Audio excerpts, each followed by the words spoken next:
Hey, folks, this is Rabble Rousing Rich Bergeron. Ladies and gentlemen, the tornado to the Pinnacle. And Psychic Tom has it with his crystal ball shiny, ready to go.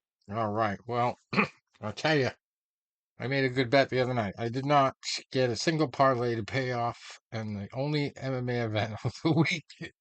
But I was a good listener because the biggest female underdog in the history of the Contender Series the other night came in actually plus 900 was the bet I was trying to make on her. She was fighting a girl, Shannon Clark, who was, I think, 5-1 or 5-0, and some more well-known leagues like LFA and UniSC Dubin. I watched a lot of videos of people predicting the fight, and everybody was like, "Clark's gonna submit her. She's gonna mow over her. This girl's got no chance." Well, UniSC Dubin, before she got into the cage, the announcer is talking about all the other disciplines she's competed in. And I said, well, shit, I didn't hear that from any of the other experts, so I threw $5 at it.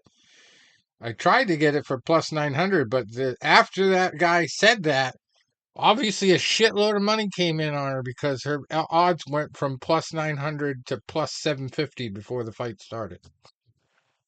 So I was not the only one that heard that. And then she went out there and faked the takedown and came over with an overhand right, just demolished Clark. She went over like an oak tree. And it was bad. Out. She was out for a while. Um, when she came back to, and Dana White said, you don't even have to go back out back. You're getting the contract. Don't worry about it." He was thrilled. And she didn't speak English. And he's like trying to speak English to her. But the craziest part of it is she was calling Dana White's people all week, um, not convinced she was even going to be able to make it to the fight due to finances. She actually had to have the UFC help pay for her groceries when she got to town. That's how poor this young woman was. And yeah, she was fighting 0-0 debuting fighters up until now. So you didn't really know how good she was, but boy, she did not take long. 1 minute and 13 seconds into the first round, she made UFC history and just demolished Shannon Clark. Crazy. So I turned $5 into $42 within the span of 5 minutes. That wasn't bad. That was a good win for the night. Nothing else paid off. So I came close. If Dos Santos versus Will Curry on that card did not go the distance, I had a chance at over $500 because I did have the underdog in the main event on that parlay. Seok Hyun Ko. When your last name is KO, you probably belong in the UFC, and he got a contract by decisioning Igor Cavalcante, who a lot of people expected to just mow over everybody.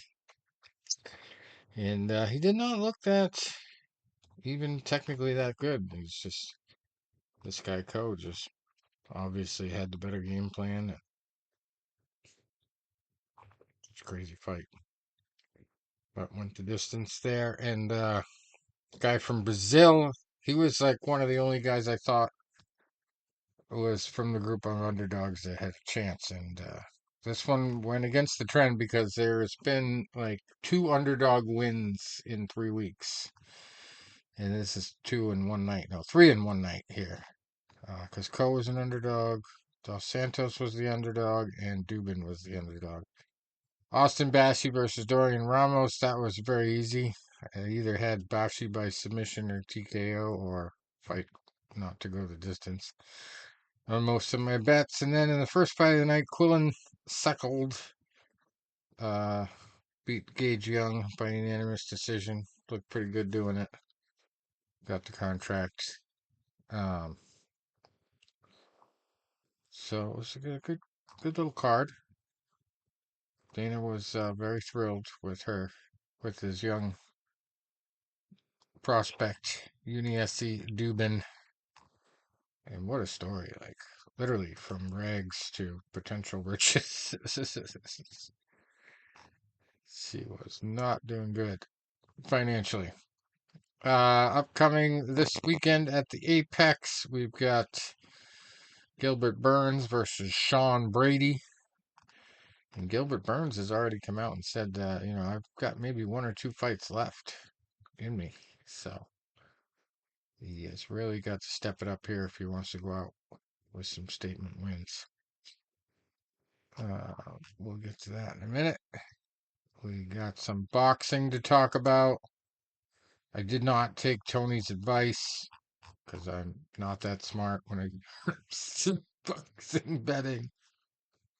I should have taken the knockout bet, but I got greedy for the plus odds, and I just took money line on who's the guy? Yeah, results, okay, results on the guy fighting Diego, not Diego Sulecki, right? Sulecki. Saturday. I mean, haven't we, gotten through the fact that I'm the Rain Man? Yeah, right.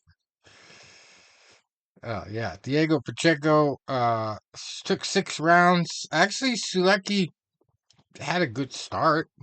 He definitely looked like he belonged there in the beginning, and then he just took a body shot from hell and ended up in the fetal position on the floor.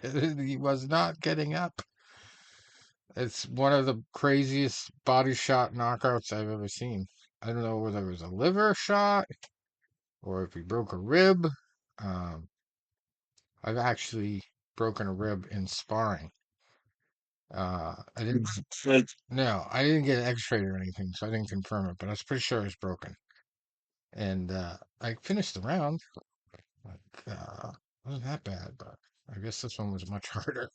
She curled up like a little baby, and he was done. I think two guys. I think two guys in the hospital from body shots.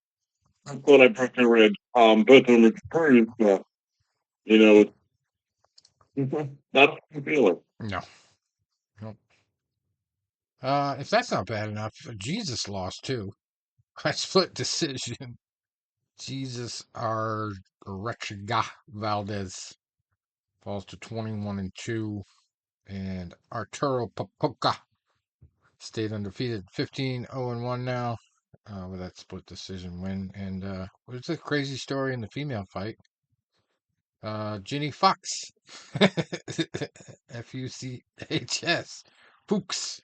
That's how Tony pronounces it because he doesn't want to get arrested for butchering that one. But Ginny beating Adelaida Ruiz, who was undefeated going in at 16-0-1. Ginny came in just 3-0, won the WBC Interim World Super Flyweight title. And I don't know if you heard about this, Tony, but took her glove off after the fight, and her thumb bone was broken so bad it was sticking out the skin.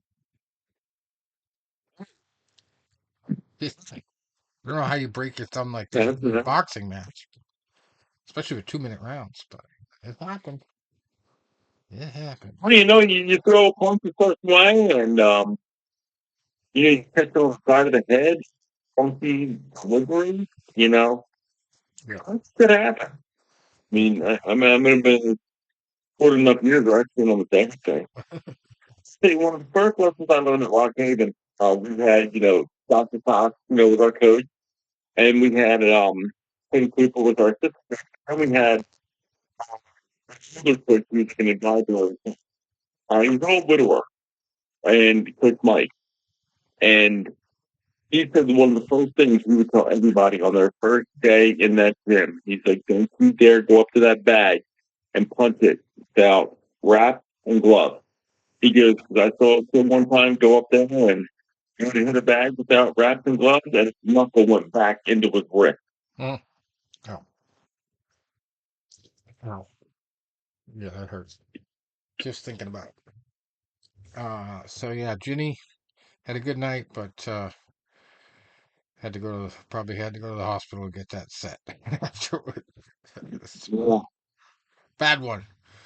We also had Chivon Clark staying undefeated with a majority decision over F.A. Tobor Apochi. Falls to 12-3 at cruiserweight. Chivon gets his 10th win. Uh, and then we had a knockout and another fight. Eduardo Nunez proving to 27-1, knocking out Miguel Mariaga. Falls to 31-8 and a 6-round knockout. Let's see, did we have anything Friday? We're talking about Brandon Adams on Friday down in Atlanta. Proves to 25-3 with a win by unanimous decision over Francisco Daniel Varone. Was undefeated. Now he's 14-1. We also had Elijah Pierce getting his 20th win to go with 2 losses with a unanimous decision win over Jose San Martin. Close to 35-9-1. And then we had somebody's always got to go on this card. Andreas Katsurakis came in at 13-0. Now he's 14-0 because he won a split decision over Robert Terry, who was looking for win number 13 and got loss number 1. So 12-1-1 now at welterweight. That was really it for last week. I remember there wasn't really a lot to talk about. We had the Inoue fight We did have the anime fight Tuesday morning. Tuesday in Tokyo, or in Japan, I should say. He took out Yeah. TJ Doheny. I guess it was an injury. They're calling it a TKO. Yeah. Apparently, like he really break his hip or something. Whoa, I no. mean, obviously, I couldn't see the fight. Here's another thing that sucks that happened. I spoke to one of my coworkers Tuesday, and we'd already known the result. But he's like, "Yeah, it sucks. You're working from home. You just pop your laptop in the other room and you watch the fight." Yeah, And you can't do it. So we're just trying to um, get the results as much as we can. yes, sir. And we also had the WBO World Bantamweight title on the line between Dago, not as in Italian Dago, but Dago Higa, Daigo Higa. Higa's got a Japanese guy, but he's 21-2-1 going in. Now he's 21-3 with one draw because Yoshiki Takei 10-0 now. He stays undefeated. Also had a knockout TKO in the 9th round. Ismail Barossa 25-4-2, taking his 5th loss, going down to Andy Hiraoka. Talk about staying undefeated. 24-0 now for Hiraoka. And then we had a quicker knockout from Jin Sasaki. Improves to 18-1-1, knocking out Kami Bala 15-2-1 now. That was for a couple local titles: WBO Asia Pacific and Oriental and Pacific Boxing Federation welterweight title. Then we had Shimomachi 18-1-3. Toshiki Shimomachi beating Ryuya Sugawa, who falls to 13-2 at super bantamweight. Shimomachi 19-1-3 now. That's for a title too. That was for the Japan Boxing Commission Japanese super bantamweight title. I think if it's the Japan Boxing Commission, people know it's Japanese. That's redundant. Anyway. All right, so that's the results. Nothing huge. We got some Friday night fights this week. Lots of them worth talking about. Let's see, which one do we start with? We got to go to Russia. Nobody wants to go to Russia these days, but hey, there's some fights here worth mentioning. IBF Intercontinental Super Bantamweight title vacant. Muhammad Bekov, 14-0-1, fighting Zhang Lu, 19-1 for that title. Let's see, we also have the IBF Intercontinental Super Lightweight title, also vacant. Claudio Gabriel Danef, 21-3-1, fighting for that against Karatin Agurba, 13-0. You wouldn't have a Russian card if you didn't have a Magomed on it. Magomed Madiev, 16-1-3 at middleweight, fighting 14-0 Vadim Tukov. Another IBF Intercontinental title, super middleweight, Ulugbek Soborov, 14-3 against Pavel Silyagin, 14-0-1. And then somebody's always got to go. No title. Ivan Kozlovsky, 9-0, fighting Jahangir Rasulov, 7-0-1. That's really about it on that slate. We go across the pond. Sam Noakes in the UK, 14-0 against Gianluca Seglia, 21-4-1 for the EBU European lightweight title. We got Masood Abdullah, 10-0, fighting George Stewart, who's 7-0 for the Commonwealth Boxing Council featherweight title. Another somebody's always got to go. And in the U.S., we have Temecula, California. This is tomorrow night. Jose Zepeda on the zone, 37-5, fighting Ivan Redcatch, 24-7 at welterweight. Couple journeymen going toe to toe there. Wonder how much Redcatch has left. Yeah. To Well, it's kind of funny. Both guys have lost 3 of their last 6, so very evenly matched in that one. Another one on the zone. Yeah, basically. Loser leaves out. No, not that. Not that kind of records. Anyway, Orlando also has a DAZN card, one of 3 on Friday night. Kevin Haler Brown, 5-0, fighting John Bauza, 18-1 at super lightweight. No title there. Then we got Hendry Cedeno, 13-0, fighting Enrico Gogokia, 13-1-2. That's super lightweight. Okay, then Houston, Texas, the Red Owl Boxing Arena. It's got some action going on. Somebody's always got to go in the main event, 10-0 against 8-0. We got Sanjay Teasley, 10-0, fighting Selassie Bay, 8-0 at welterweight. Also, Elijah Williams on the same card, 8-1, fighting Najeem Johns, 5-0 at super lightweight. That's on the zone. And here's a crazy one in Australia. 4-0 guy against a 24-0 guy. At guess what weight? Minimum weight. Minimum weight. Only. Yeah. I hate when they do that. It's like one organization has strawweight, one has minimum weight. It's like some have junior welterweight and some have super lightweight. What the hell is this? Tom's promotion has flea weight. Not flea weight. We need flea weight. Flea weight. Yeah, flea weight.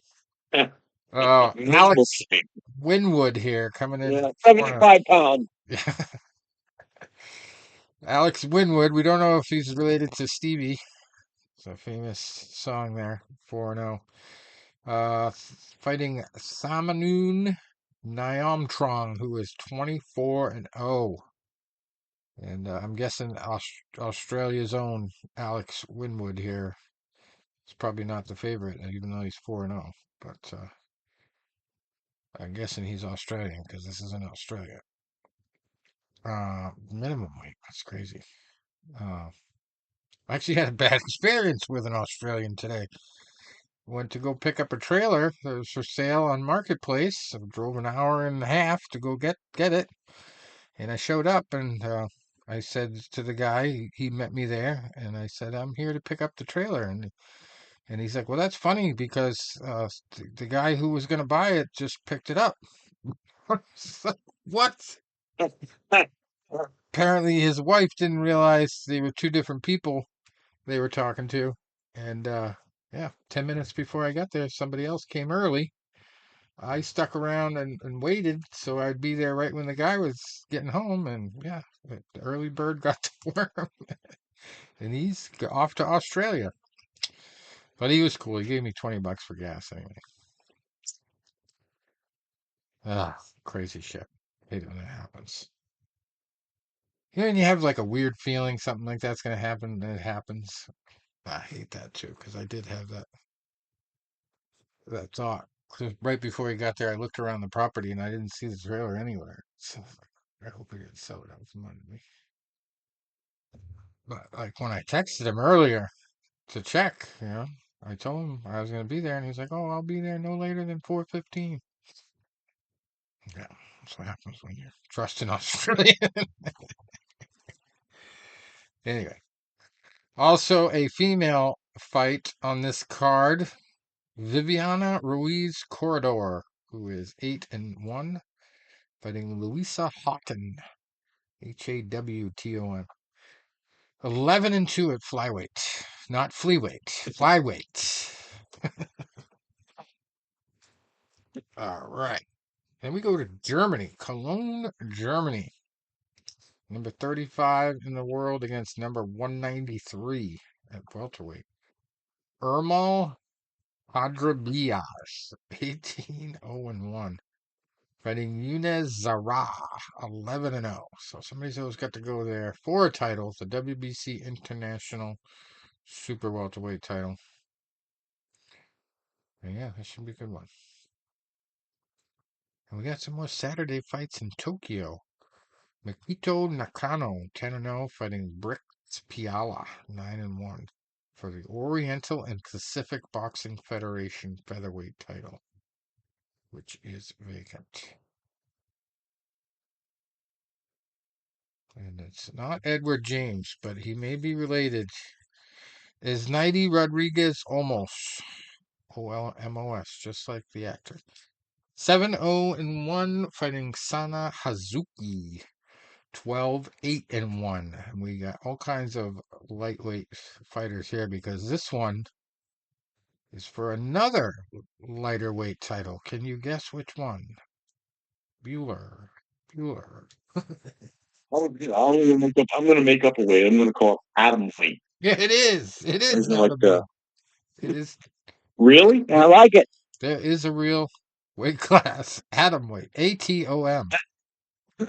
I'm not even kidding You're around. serious right now. I I mean, am I serious. literally. That's no. Then you think, what's the latest thing? I'm like, and Oh, that's you just basically channeled Tom's crystal what do ball. you call? Mhm. And Interrupted the signal. wow, I literally made that up. Come on, Tom, give me that crystal ball. Atom weight. Uh, That's a fabulous, female fight. fabulous. Female fight. No, no wonder. Okay, so uh, anorexic guys here. It's a female. Very Yeah, skinny. really. Very skinny. All right, so that's it for the scheduled MMA action. I mean, boxing MMA action coming up. And speaking of MMA, this is not a headline you'd really expect to see in mainstream media, maybe on The Onion, but the Taliban has banned mixed martial arts for being too violent. And that You know, the Taliban, they're very tough people. Cracking down. Yeah, Um, and it's in breach of Islamic law, apparently, because it's supposed to roll around with other guys, I guess, in Islam. Anyway, so yeah, probably not going to be having any MMA cards in Afghanistan anytime soon. So that was in the news this week. Look at this story. A Minnesota man lost 300 pounds to pursue the dream of an MMA championship. Wow. They call him Stephen Not much. Concrete Asplund. He's fight Denzel Freeman during Legacy Fighting Alliance on September 20th. Once weighing more than 500 pounds, Asplund now fights as a heavyweight around 250 pounds. Crazy. Step aside, How do you Peter. spell his last name? Uh, Asplund, Asplund.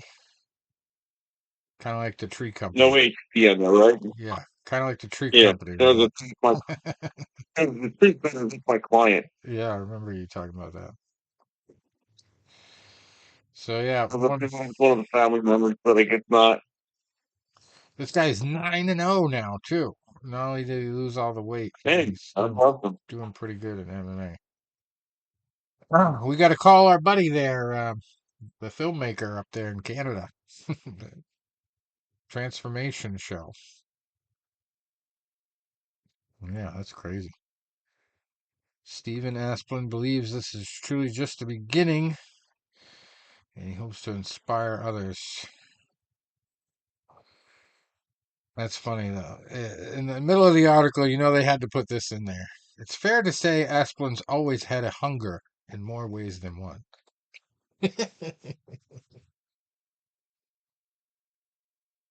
Played football in high school. No surprise there. Heaviest weight was 498 pounds. That's what he knows. He said it probably was over that, but I was eating deep dish pizza at least 3 times a week. And he initially became a pizza delivery driver out of high school. Well, that's not a good combo. Deep dish pizza 3 times a week, and you're a delivery driver. Oh, crazy.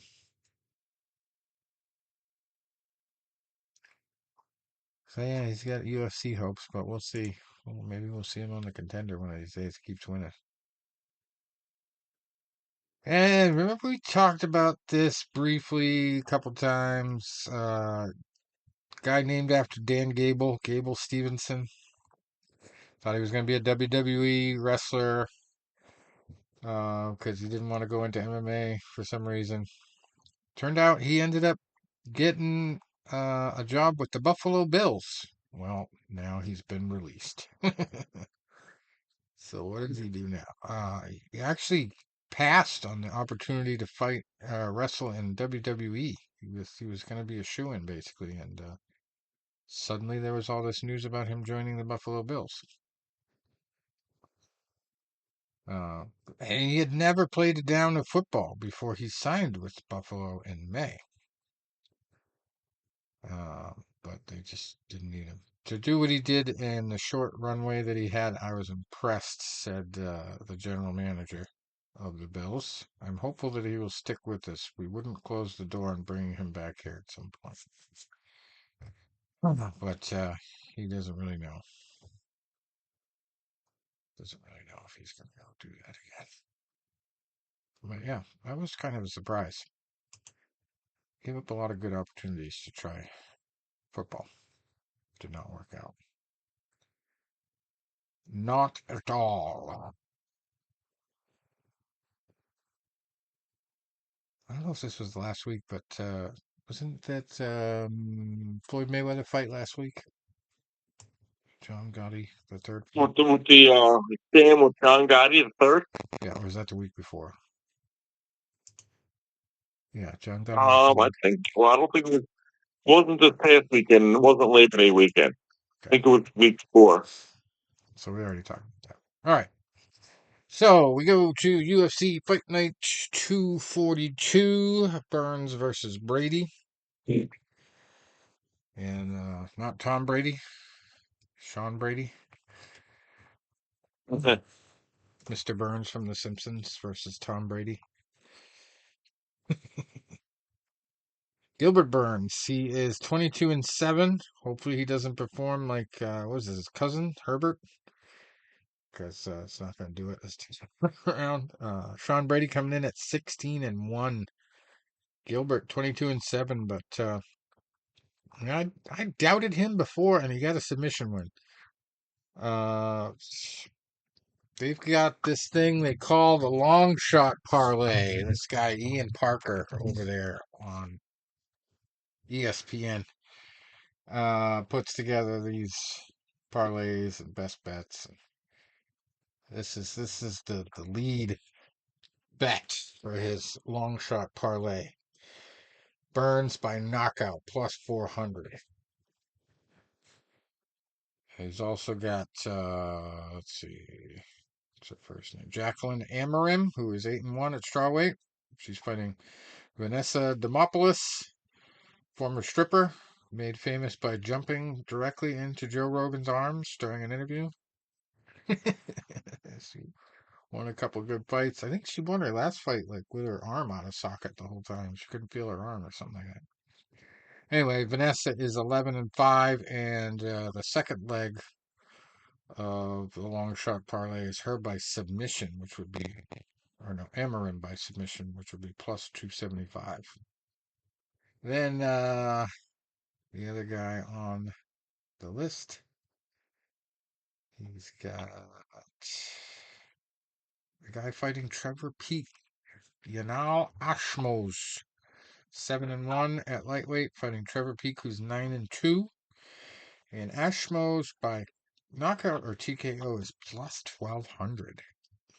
Crazy. So altogether, that is plus 24,275.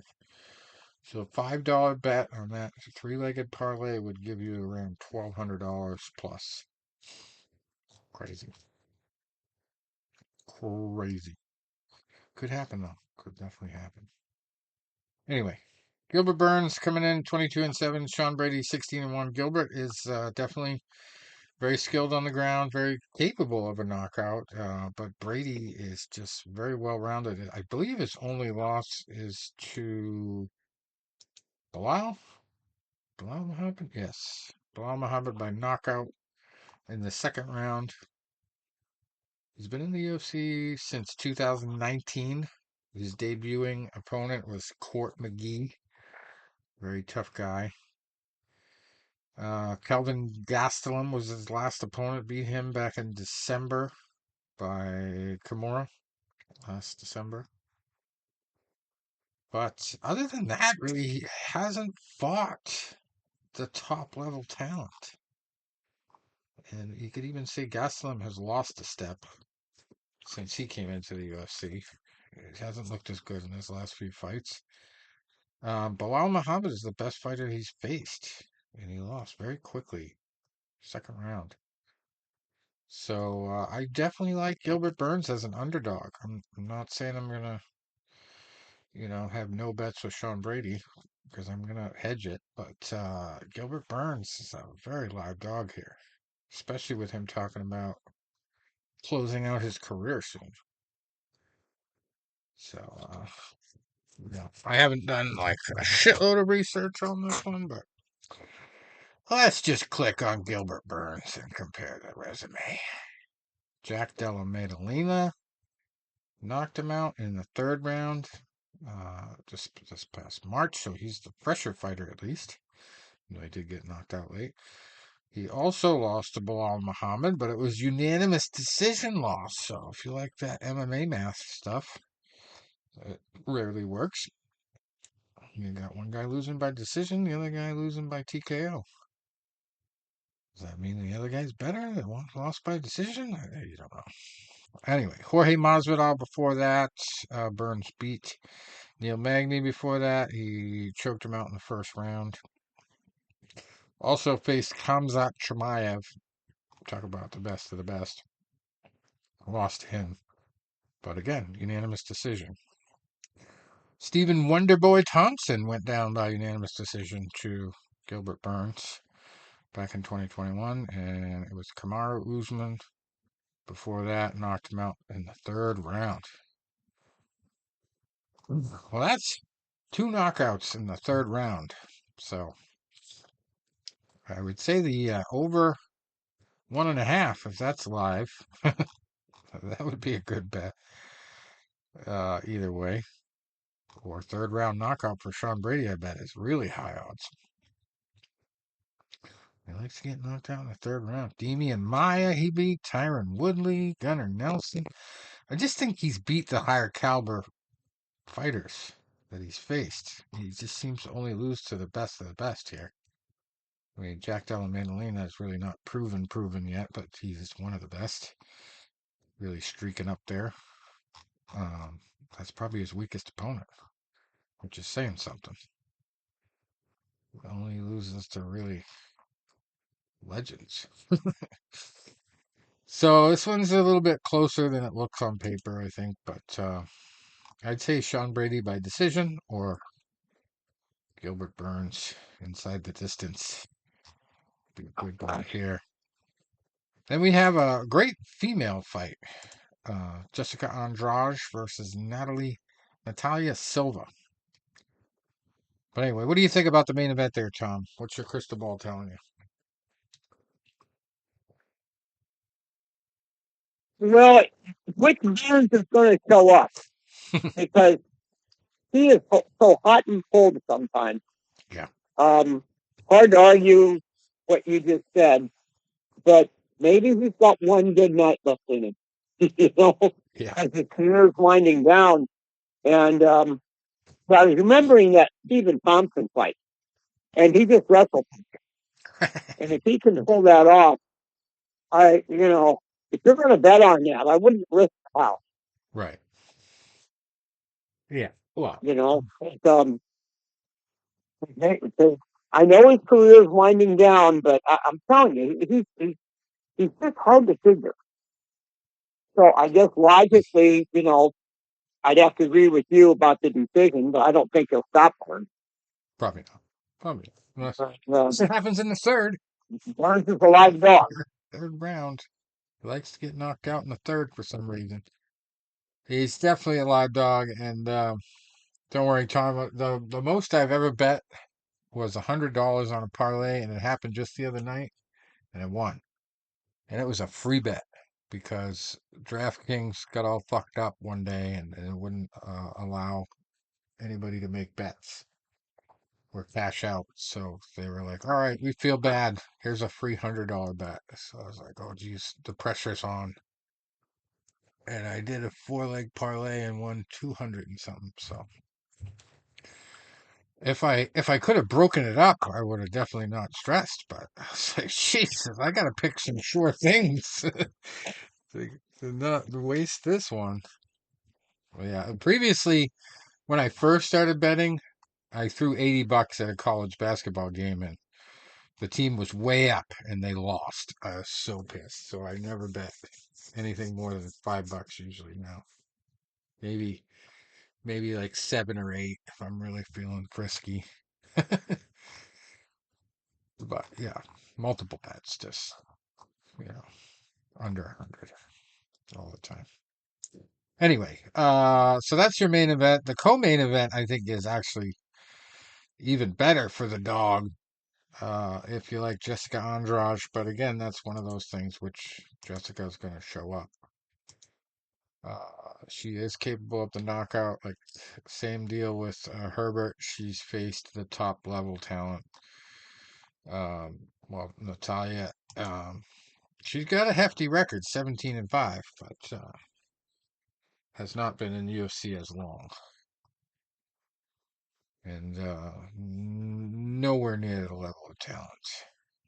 And she's got 2 knockouts, Victoria Leonardo and Teresa Bleda in the UFC, and lots of submissions in the feeder leagues.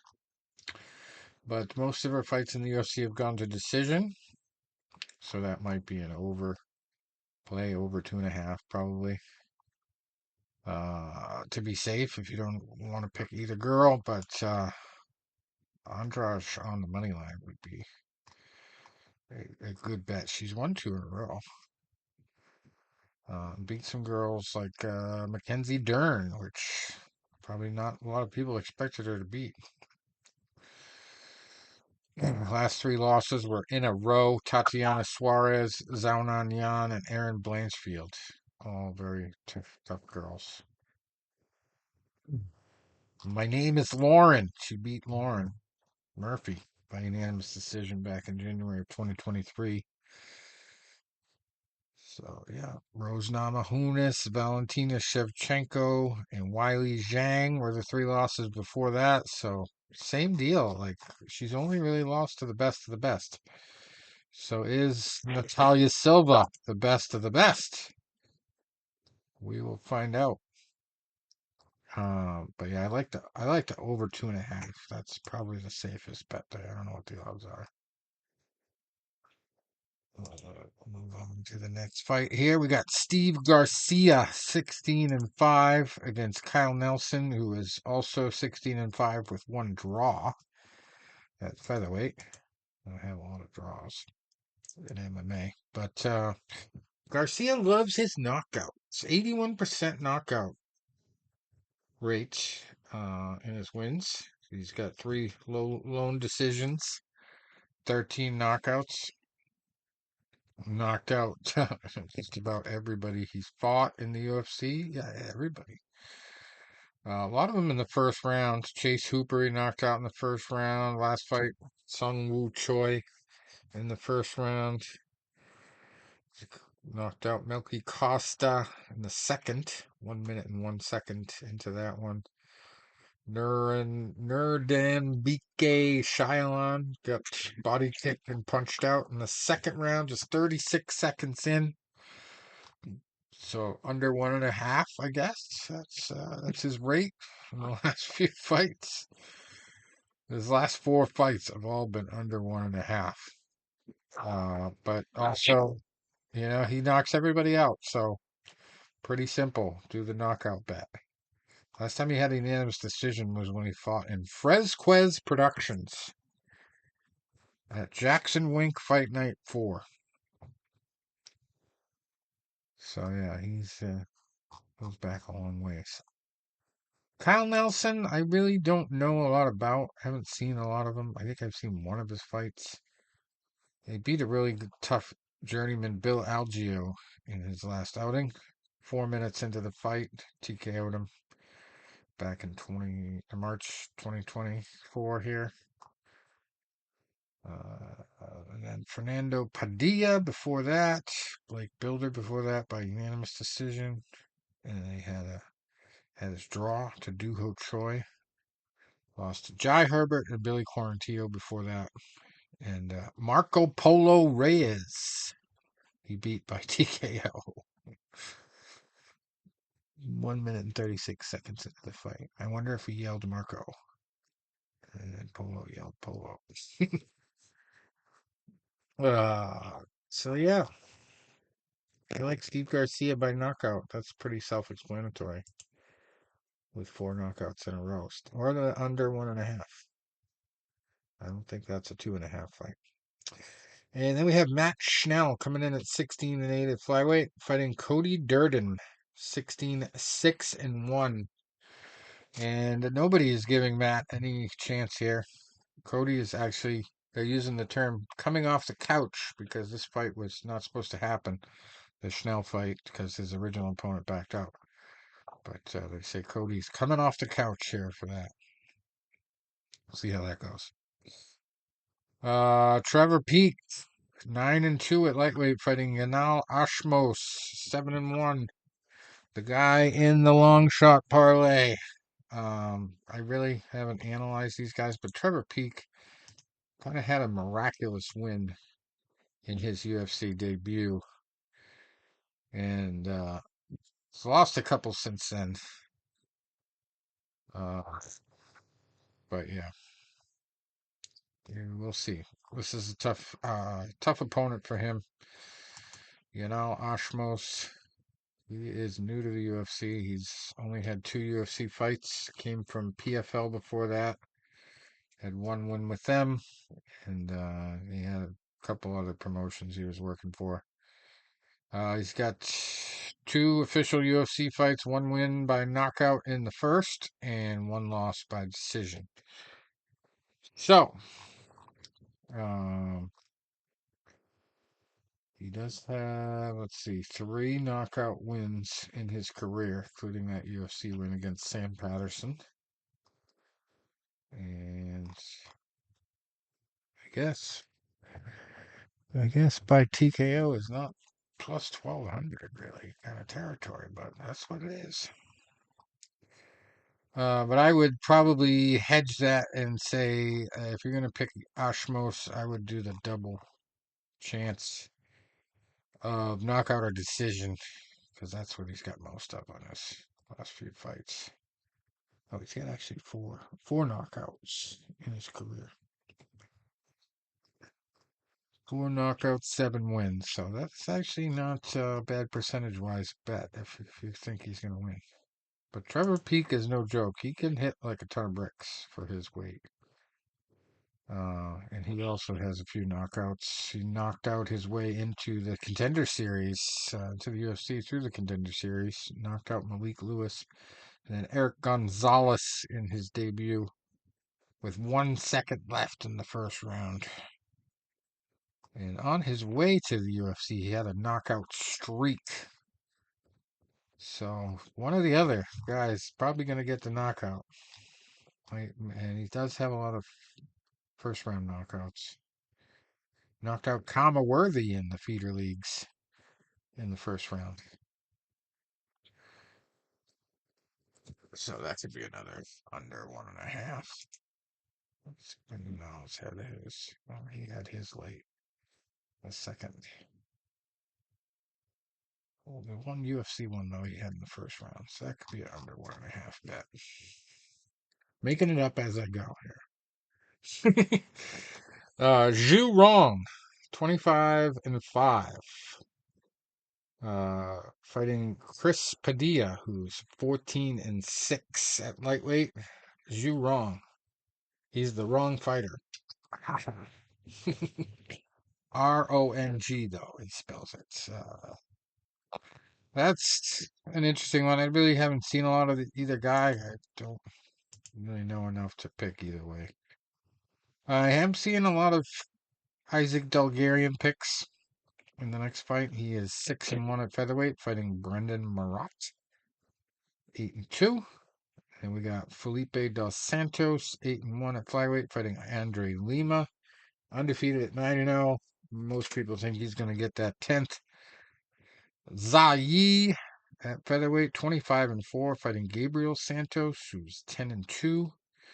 And unlike Felipe Dos Santos, a lot of people are picking Gabriel to win. Jacqueline Amarim, as I said, she is in the Parker's Long Shot Parlay to get a sub.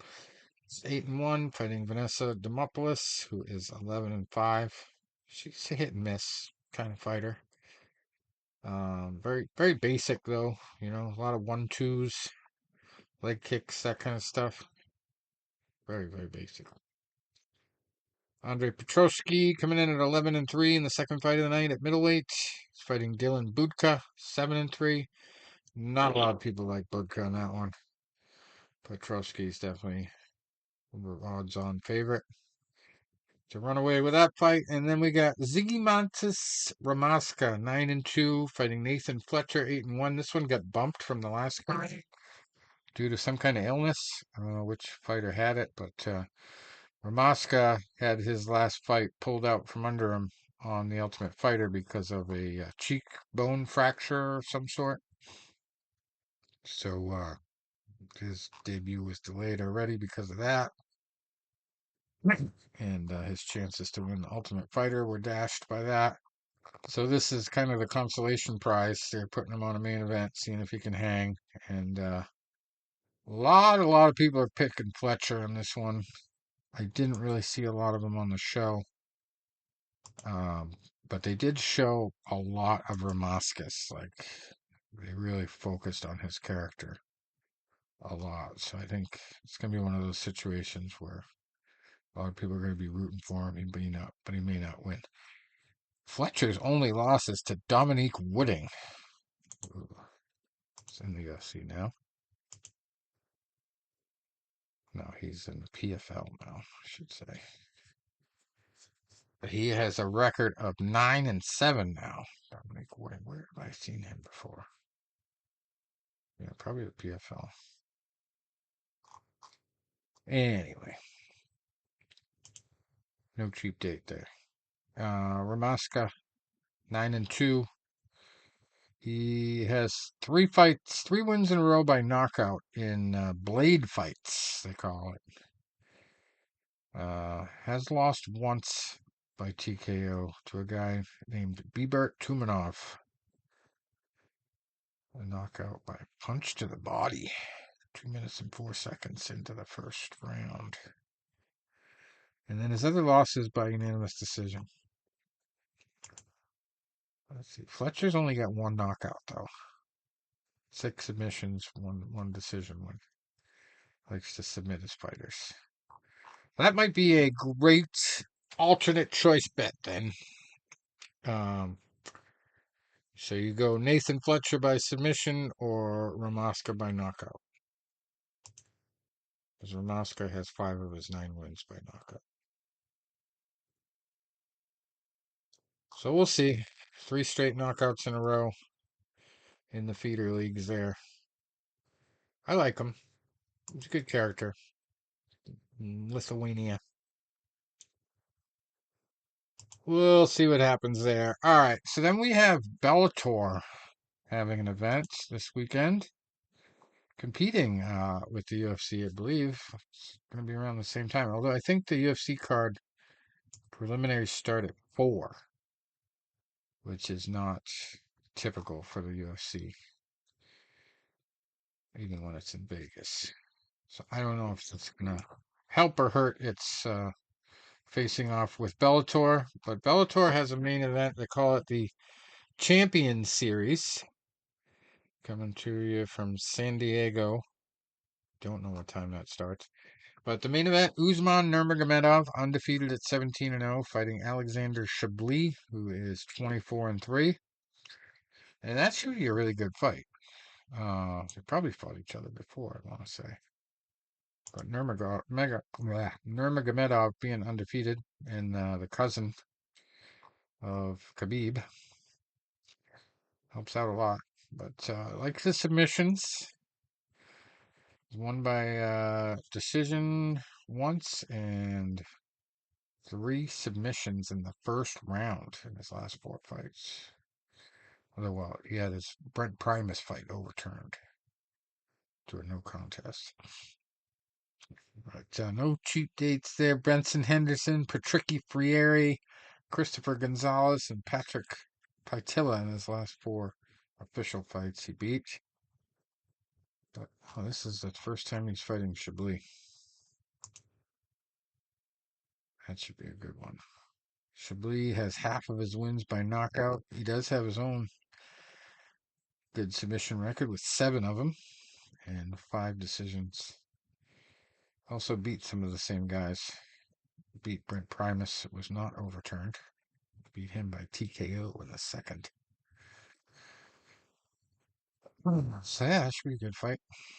Main event. Co-main event there is Lorenz Larkin against Levon Chokeli. Larkin 26-8, Chokeli 13-2 at welterweight. So you got experience in Larkin versus Phenom in Chokeli, I guess, with that kind of record. 13-2. Douglas Lima, 33-11, fighting Aaron Jeffrey, 14-5 at middleweight. Mackenzie Stiller. I wonder if he's related to the Ben Stiller family. Or no, she. 3-0, Mackenzie, fighting Simiko Inaba, 7-1. Yancy Medeiros, also on this card, 16-8, fighting Zora Ivazian, 14-1. We got Jordan Newman, 6-0 at middleweight, fighting Imashafi Aliyev, 9-0. For that, the fourth fight of the night, Herman Tirado, 15-6-1, fighting Masayuki Kikuri, who is 9-2-1. And Bryce Meredith, 6-0, fighting John Makalulu. 4-1.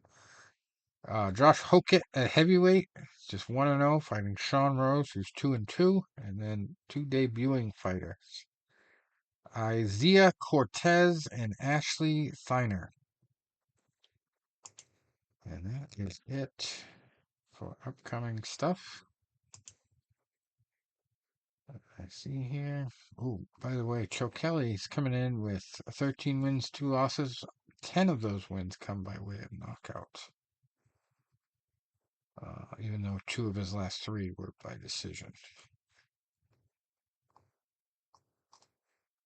So yeah, that should be a good card.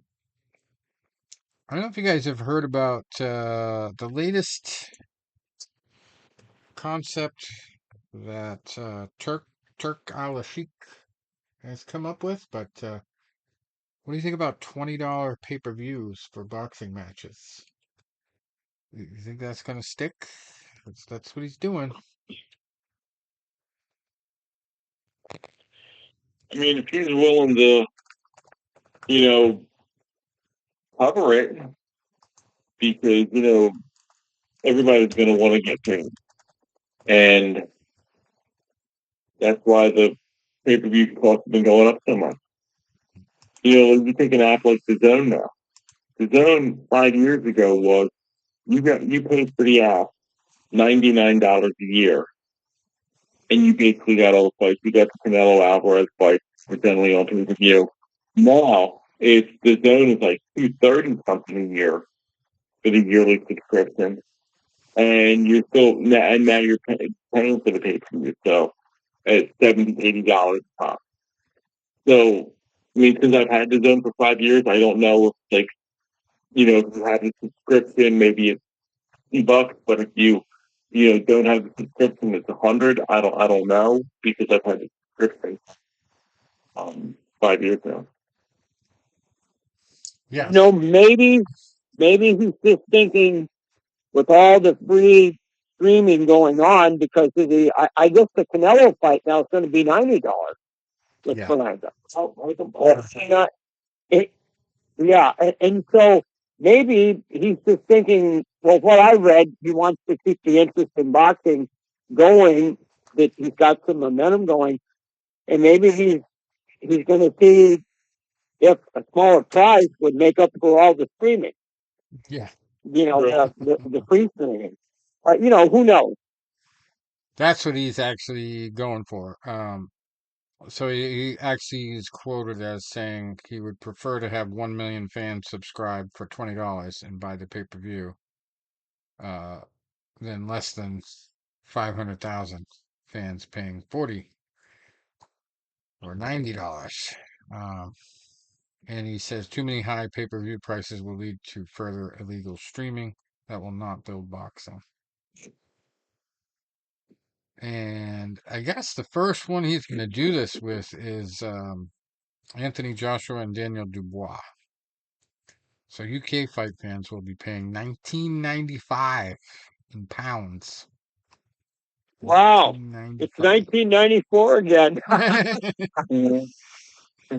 Wow, 19. Yeah, that brings back memories. Yeah. I can't remember a pay-per-view for less than 60 I ever paid for. I remember back when like a Mike Tyson fight was $30, and it was like, wow, $30. I know, like when I was in college, my roommate and I, we went down to you had basically in your dorm, you had this very basic cable, um, which didn't even have ESPN2, and that's what a lot of fights would be on time. So my roommate and I, we'd always go down to the one, uh, I guess, like local cable store, and we'd get, be $20 a month or whatever it was. We'd get HBO, we'd get Showtime, and then you'd have like the ESPN2 on it and stuff. And you had the ability to order pay per view. And this was around the time that Mike Tyson was making his comeback fight. He's going to fight guys like Frank Bruno. He's going to fight guys like Bruce Seldon, like fights like that. And I remember we were getting the one fight in my dorm. It was going to be like $30, and I was going to say, hey, if anybody wants to, come chip in. And I'm thinking we get 6, 7 guys there. Throw like $5 each in on it, and that would cover it. And the one guy's like, oh man, $5, what the hell? And I don't know. And he was bitching. I'm like, yeah, hey buddy, I can't afford to, pay this for everybody. I mean, everybody's got to chip in. That's the thing. Everybody's got to chip in. We get 6 guys in there, $5 each. Everybody pays a fair share. I'm not covering for you. Yep. Well, So what happened? Did everyone chip in? They didn't chip in. They didn't come and watch the fight. He didn't chip in. So you had. Guess what? So you had. He didn't watch the So you had to pick up. So you paid for the whole thing yourself and watched it yourself, huh? Well, I mean, everybody, like, we had enough guys that got in there. We all paid our $5. That way, it didn't fall all myself and my roommate. Because that's awesome, right? Hey, Yeah, but when you're a college student, especially back in 1995, $5 is a big deal. You know, and especially when they said I would say like 30, 35, $40, that's a big deal. We would always do that if we were getting like WrestleMania or whatever. It'd be like $30. Everybody throw $5 in. And that way it was like a common courtesy for everybody else. Like, hey, we're going to go over to Tony's room. It's like, like make him pay everything. That's bullshit. hmm. And Well, now that we're all adults technically, and we have jobs and stuff like that, like call friends of mine, and I say, hey guys, next weekend I'm getting the Canelo fight. I'd like to invite you over. But that's a different thing. I'm inviting people over. It's not like guys, I can't afford this. The only way we can get it is if we all chip in. And I mean, if I go over to somebody's house and they're having an event, they ask me to say, hey, we're all going to chip in and get the fight. Okay, fine, we'll all chip in, and we're all going to chip in and get paid too. I'm not bringing anything out of myself. right. Everything's going to be equal. Like we're all going to put in $5 for the fight and $5 for, not like, yeah, like I put in $5 and then I bring something. There's other puts in $5 and then doesn't bring anything. Hmm. So Well, if you want to go to the competition for Canelo next weekend, your best seats right next to the octagon are going to set you back at least $32,818. It's right on the other side of the Fight Walk Avenue, and the octagon on the other side of that. Uh, yeah, 32,000. That's for section 5. The tickets that I'm looking at on Vivid Seats from $32,818. But unlike every other event that they've had at the Sphere, it's not sold out yet, which is odd because we're only a week away. And prices have been coming way down. So you can actually get the cheapest seat is around $606 for section 409, which is like way back in the left top corner of the Sphere. So super nosebleed seats, I guess. $606 is gonna cost you. And you can get closer to the cage for a little bit more, 611. There are 2 tickets on Vivid Seats in section 101, which looks a little bit farther from octagon and the ritzy seats, but not too bad. Right next to where the fighters walk into the arena. So you might get a good look at some of the fighters coming in from that corner. And yeah, lots of seats available. Um, and there's a big reason why Dana White had to go and compromise and call that Riyadh season Mexican Independence Day. Like all kinds of just the craziest. It's like those titles that have way too much in the name of the title. This event has turned into sponsored by Riyadh Season Mexican Independence Day card. And people are speculating that it might be the strength of the talent fighting more than,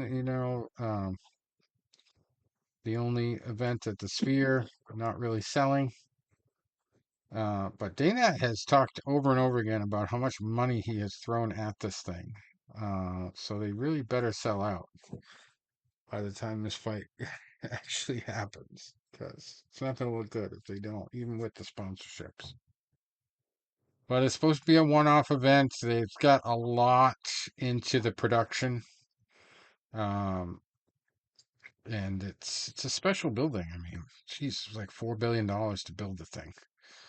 So it's the real deal. And like I've heard a lot just from people who live in Vegas that I know, as far as how impossible it is to get a ticket to anything at that place.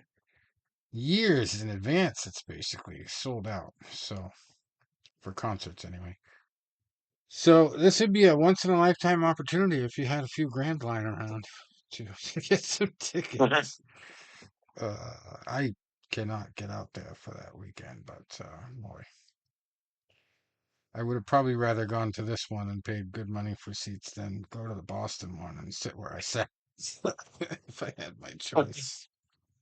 Hindsight was 2020, which it is. But anyway, so yeah, if you're in Vegas and you're looking for something to spend a few $1,000 on, this might be your only chance to see the inside of the Sphere in a few years.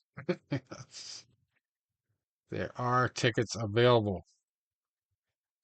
And actually, they're not that bad pricing wise, because I do believe they have gone down due to the difficulty in selling them.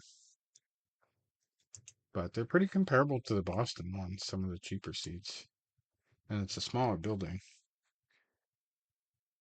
But anyway, I guess that's it for us. Unless you guys got any other tidbits to add. It's a little weak for combat sports. I'm oh, All right, well, enjoy the rest of the opening day football. Looks like Kansas City's running away with it right now in the third. But yeah. My friend picked Baltimore, so that's one of the few games we're different. So I'd like to win over him before the week really starts. yeah, And I got my game tomorrow night, so I got to log off work and decide what food I'm getting because that could determine how the season progresses on what I eat. alrighty. Well, till next week, All that's right. all she Well, wrote. see you guys later. Thanks All for right, guys. stopping by. Enjoy the fight. Adios.